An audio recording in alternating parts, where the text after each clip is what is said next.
V zrekonštruovanom kaštieli grófa Esterházyho de Galanta v Želiezovciach sa uskutočnil 9. ročník medzinárodného festivalu Schubertfest.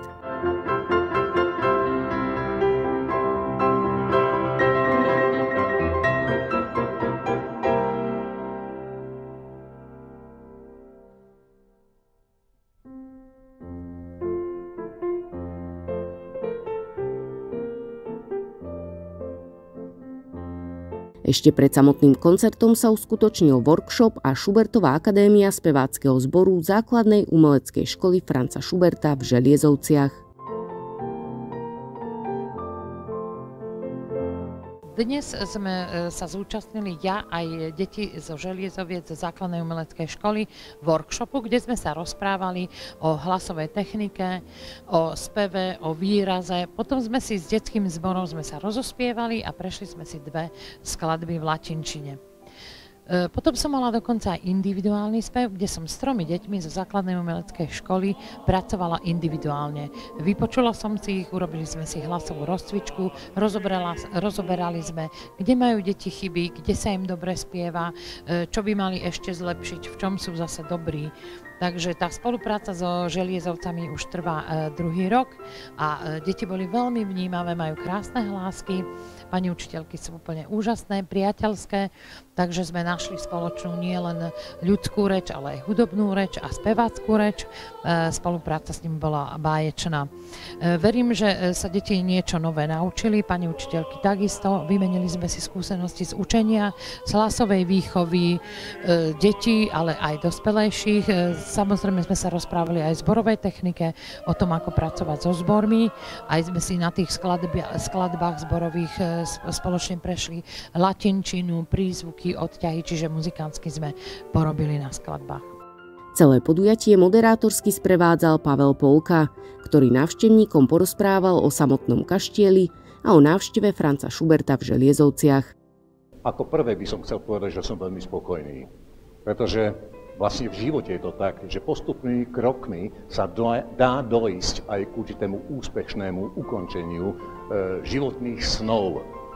V Želiezovciach tentokrát presne v tej miestnosti, kde 1818 a 1824 v tejto miestnosti hral, komponoval a železovské grófky spievali. Spolu so Schubertom sa bude konať 9. v poradí, naozaj významný deň pre Železovce, čiže Schubertiáda. V tomto prípade jesenná Schubertiáda.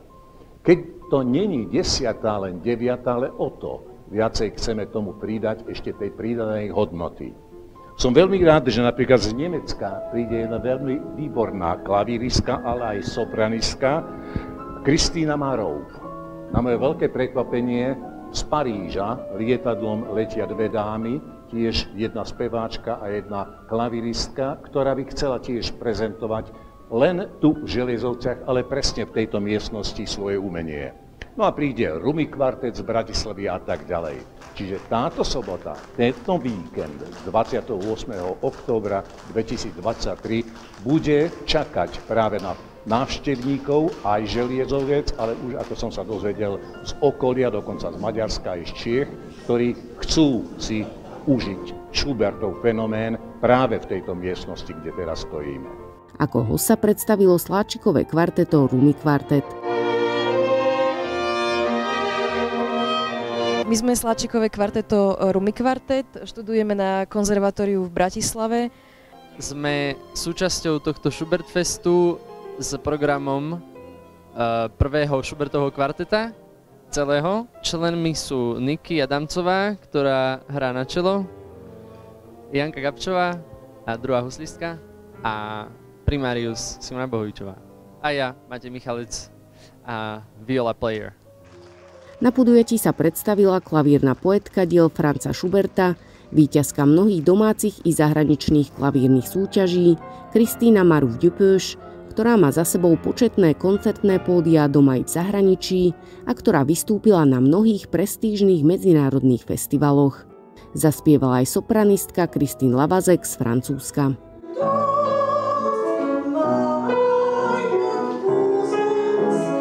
Musím povedať, že som sa v podstate šťastne narodila do jednej hudobníckej rodiny. Môj otec, Štefan Ďepöš, huslista a profesor na konzervatóriu v Bratislave, prišiel s touto myšlienkou a založil spoločnosť Franza Schuberta.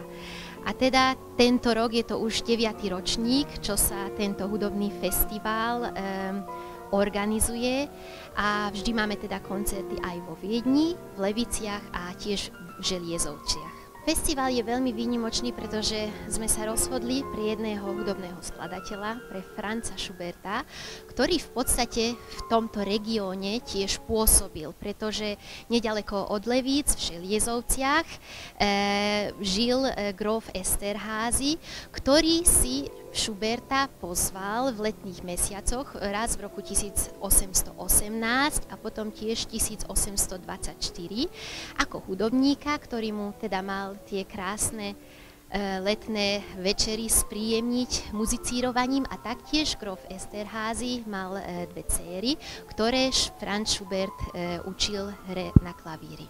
Ako klavíristka sa snažím byť veľmi všestranná, čiže sa naozaj snažím hrať diela všetkých komponistov, úplne až od baroka, od Bacha, alebo dokonca ešte aj renesančných skladateľov a taktiež hrávam aj súčasných skladateľov.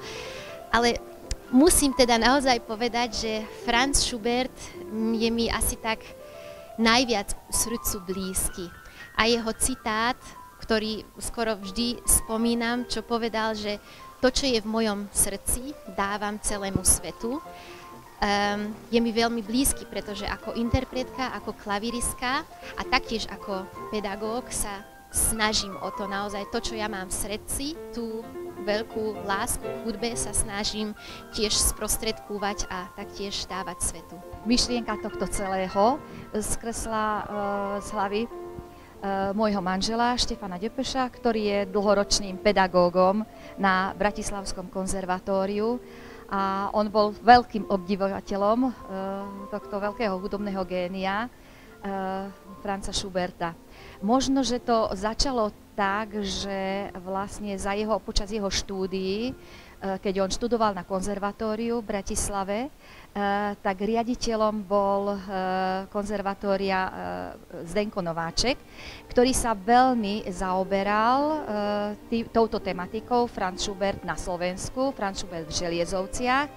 A možno, že toto sa nejako zakorenilo v myšlienke, v hlave môjho manžela a nejako potom to vyrástlo z neho, tak ako nejaká kvetina, hej, po niekoľkých rokoch, že proste asi by bolo treba niečo urobiť, keď ten Franz Schubert, dá sa povedať, že nikdy nevykročil, nedal nohy von z Rakúska a dvakrát vlastne urobil takýto výlet mimo Rakúska a to bolo práve na Slovensko a do tohto regiónu Levického, konkrétne do Želiezoviec, na čo si myslíme, že by sme mali byť mimoriadne hrdí, pretože žiadna krajina, nikto sa týmto nemôže chváliť, okrem teda Rakúska, že Franz Schubert bol na Slovensku a to v Želiezovciach. Dokonca legenda hovorí, že pod Želiezovským krížom, nevieme, či je to pravda, ho poboskala múza a práve tam skomponoval svoju Ave Máriu. Pre tieto udalosti nejako sme sa k tomu dostali, že sa rozhodol, že založí spoločnosť Franza Schuberta a ja som sa potom tiež nadchla touto myšlienkou, dostali sme sa do Želiezoviec, skontaktovali sme sa s pani Vitálovou, s pani doktorkou Vitálovou, ktorá vlastne sa touto tematikou taktiež zaoberala a oni už mali založenú prvú spoločnosť Franza Schuberta, ktorá sa volala trošku inak ako naša. A my sme sa teda rozhodli, že budeme v tomto pokračovať, v tejto tradícii. Táto spoločnosť by mala slúžiť hlavne na to, aby sme teda založili prvý ročník Schubert Festu, ktorý sme zahájili v Želiezovciach. V Bratislave sme sa snažili zapojiť do toho nielen profesionálnych interpretov, ale aj študentov a žiakov hudobných škôl. takisto ako aj v tomto 9. ročníku nám tu na koncerte budú vystupovať žiaci základnej umeleckej školy Franza Schuberta, čo sme veľmi radi.